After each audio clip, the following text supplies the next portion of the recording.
Hello friends, Namaste. Today we are going to talk about vocabulary. So let us see what vocabulary means. First of all, let's talk about introduction.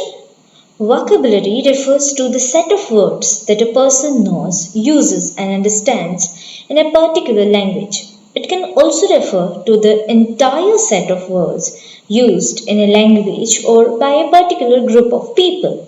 Vocabulary includes both spoken and written words, as well as the meanings, pronunciation, and uses of those words. Vocabulary means that, say, you know any language, their words, the use of their words means the synonyms and the antonyms, where to use in the sentence, and all these things can be included into vocabulary. Then, even the second meaning of vocabulary is the particular spoken and written words for that particular that particular thing. Means, say for example, if we talk about doctor, then doctor has their own vocabulary, right? For example, the stethoscope, injection, the bed, anesthesia. So these are the words which doctor uses, right? So this is doctoral vocabulary. Then, if we say the vocabulary of a school, then in school we will have a classroom, principal, teachers, students, duster, blackboard, bags, benches, right? So, all these are the school vocabulary. So, vocabulary refers to the set of words that a person knows, uses, and understands in a particular language, one, and the second is it can also refer to the entire set of words used in a language or by a particular group of people. So let's see the vocabulary. First one is descriptive vocabulary, in which we will talk about adjectives. Means if you want to describe something, how will you give the description? So by using these words, you can describe something. First one is vivid. So these are some of say only 6 words are there. So many other words are there, but this is the sample only. So vivid. Say for example, if you have a dream and the dream was so clear, so you can say that the dream was very vivid, right? So vivid means having a strong and clear image. Then dazzling. Dazzling means extremely bright or impressive. Say, for example, somebody's clothes, somebody's say attire is extremely bright and so much impressive. You can say that your clothes, your attire is very dazzling. Then subtle. Subtle means delicate and not obvious, right? Subtle means, say if I want to say something to you, but I don't take your name, but I say that some people does that. So, in a way, I am subtling, in a subtle way, I am telling you something, right? So, subtle. Then, luminous. Luminous means glowing. Say, some picture is very glowing and giving off light. So, that is luminous. Then, robust. Say, if I want to say that, okay, our company's manager is very robust. Means, he is very strong and healthy, he or she. Then, serene. A person can be very calm and very peaceful. That can refer to serene. So, she is very serene girl. So, serene means calm and peaceful. So, this is descriptive vocabulary. Then, positive character traits. Say, if you want to describe somebody's character, you can say all these things. First is resilient. He or she is very resilient.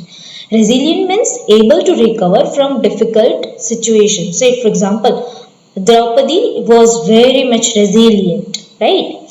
So, why we refer to Draupadi? Because she was able to recover from all the difficult situations. So, Draupadi is resilient. We can say that. Compassionate. Say, for example, Mother Teresa was a compassionate lady, right? So, compassionate means showing sympathy and concern for others. Then, diligent. Diligent means showing care and effort in doing something, right? my teacher is a very diligent lady.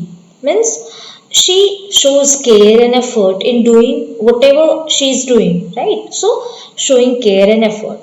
Then honorable. Honorable means having high moral principles. Somebody is having high moral principles, we can say that he or she is honorable. Then optimistic. Optimistic means hopeful about the future. He or she is very hopeful about the future. That's why we can say that he or she is very optimistic. Then generous. Generous means willing to give or share with others. Hey, for example, means say if you ask for some help and I'll give you, so or somebody gives you, that somebody is very generous person. You can say that Madhvi is a very generous lady, or Madhvi is a very generous girl. Why? Because she always helps others, right? So willing to give or share with others. So these are some of the positive character traits. Then kitchen verbs or kitchen vocabulary. As we have talked about doctor and school, we will see now kitchen verbs. First is chop. Say if you want to make a sabji of potatoes, for that sabji you chop the potato. You cut the potato in small pieces, right? So means you are chopping the potatoes. Stir. Say if you want to make something, say very simply, you if you want to say uh, if you want to make some delicious recipe, for example, say doodh pak or something, you stir that, right? You stir the milk. Stir means to mix a liquid or substance in a circular motion. So you are stirring that.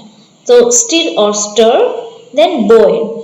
To heat a liquid until it reaches the boiling point.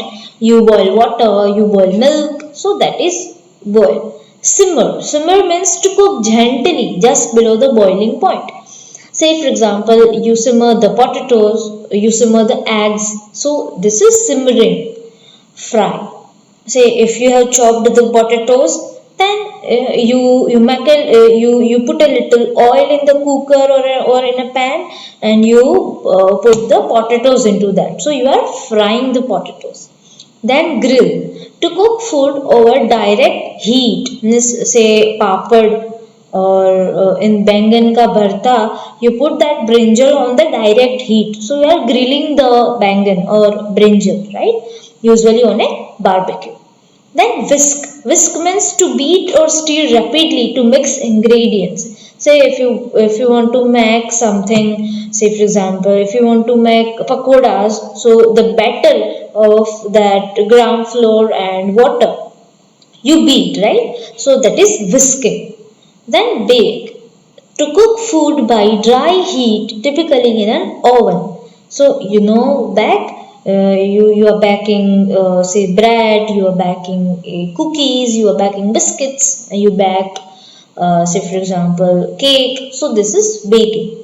Then peel. To remove the skin or outer layer from food. For example, you peel the banana, you peel the orange, so that is peeling. Then slice. To cut into thin pieces. If you want to make a chips of say of potato, you cut in thin pieces, thin slices. So that is slice. Then saute. Saute means to cook food quickly in some amount of fat or oil. Right? For example, say you take a little oil and you add chopped onions into it. So you are going to saute it, right? Then mash. If you want to mash means to crush food into smooth texture. Say if you want to make vadas, you just mash all the potatoes, right? The boiled potatoes. So that is mashing. Then roast. Roast means to cook food by prolonged exposure to heat, typically in an oven or without oven even. You roast. Means say roasted groundnuts, roasted say so many things we roast, right? Roasted what we say roasted peanuts, and or roasted, say cashew nuts, and so many other things, right? So this means to roast. So these are some of the kitchen verbs. So many other verbs are also there, like kneading and say shallow fry and deep fry. So all these things are there, but these are some of the samples, kitchen verbs. Then now after seeing some of the vocabularies, little vocabulary, let's talk about homonyms and homophones. Homonyms and homophones are both the part of say vocabulary. Homonyms are words that share the same spelling or pronunciation but have different meanings. Homonyms means the word which words which their spellings are the same, the pronunciation are also the same, but of course the meaning is different. And homophones means the spelling is different, the meaning is also different, but the pronunciation are the same. So these are homophones and homonyms. Let us talk about homonyms first. First one is bark. Bark means the outer covering, means one bark means the outer covering of a tree. We can say in Gujarati, jhadni chhal. That is the outer covering of a tree. It is known as bark. The second bark is the sound a dog makes. Right? So that is the we say, right, that the dogs are barking. So bark. Then bat and bat. First bat means a flying mammal, chamachidiyu, and the second bat means a piece of sports equipment used in baseball or bat ball or cricket. So that is bat. Then bow and bow. Bow means a curved weapon used for shooting arrows. In Gujarati, bow means dhanush. And the second bow means to bend the upper part of your body toward as a sign of respect. Say we bow down to somebody. So that is bow. So the next is fade and fade. Fade means just or unbiased. So that's not fade, huh? We say, right? So fade means nyai. Anyai nathi. It's not fair, but it's fair. Fair means just. And the fair means an event with rides, games, and entertainment, right? Fair means meadow in Gujarati. The next is lead and lead. First lead is a heavy metal element. The pipe is made of lead. Lead એટલે કે એક ધાતુ. And a second lead means to guide or direct. ને દોરીને લઈ જવું, ને માર્ગદર્શન આપવું, to lead. Then tear and tear. One tear means to rip or damage by pulling apart. Tear means ફાડી નાખવું. Paper ફાડી નાખીએ, so that is tear, ફાડવું. And the second tear means a drop of salty liquid from the eyes, usually due to emotion. આપણે રડીએ છીએ, આંસુ. Tear means આંસુ. So these are the homonyms. But you might have question that how one can say that this means this and this means this, because the spelling are the same. But as per its use in the sentence, one can make out that we are talking about this thing, right? So as per the use, as per the context, one can make out. The second is homophones. Homophones means the spelling are different, but the pronunciation are the same, and of course the meaning are also different. 8 and 8. 8 means past tense of eat, means I ate banana. For example, I ate dinner. Eat means હું ખાઈશ અથવા તો ખાવું. Ate means ખાધું. I 8. 8 means the number 8. 2, 2 and 2.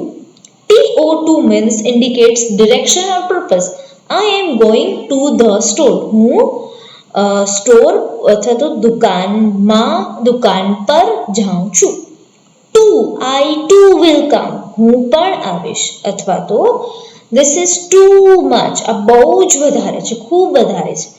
Means too means also or excessively.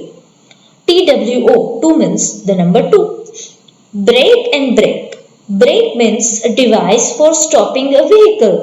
He pressed the brake, right? And break means to separate into pieces, todi na. Then complement and compliment. Complement means something that completes or enhances something, right?